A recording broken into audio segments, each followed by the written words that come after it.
En cas d'attaque terroriste, avant l'arrivée des forces de l'ordre, voici les comportements qui peuvent vous sauver. La première réaction à avoir est de s'échapper. Pour cela, identifiez d'où vient le danger pour vous en éloigner un maximum et le plus rapidement possible. Ne vous exposez pas. Penchez-vous ou courbez-vous pour vous abriter. Si possible, aidez les autres personnes à s'échapper. Alertez les personnes autour de vous et dissuadez-les de pénétrer dans la zone de danger. Si vous ne pouvez pas vous échapper, cachez-vous. Enfermez-vous à double tour. Barricadez-vous avec des meubles ou objets lourds. Éteignez toutes les lumières et coupez le son de tous les appareils. Allongez-vous au sol et éloignez-vous des ouvertures. Abritez-vous derrière un obstacle solide, un mur, un pilier, une voiture. Coupez la sonnerie et le vibreur de votre téléphone. Dès que vous êtes en sécurité, alertez les forces de l'ordre en appelant le 17 ou le 112 et obéissez-leur.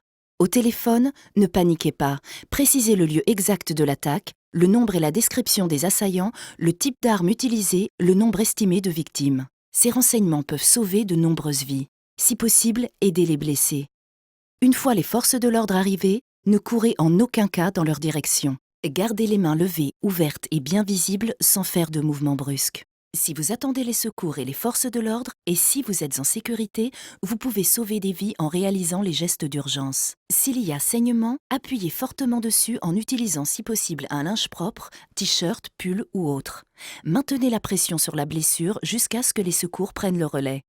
Si vous n'êtes pas encore en sécurité ou si la blessure saigne toujours abondamment, effectuez un garrot. Pour cela, faites un nœud coulissant à la racine du membre concerné à l'aide d'une écharpe, cravate ou ceinture.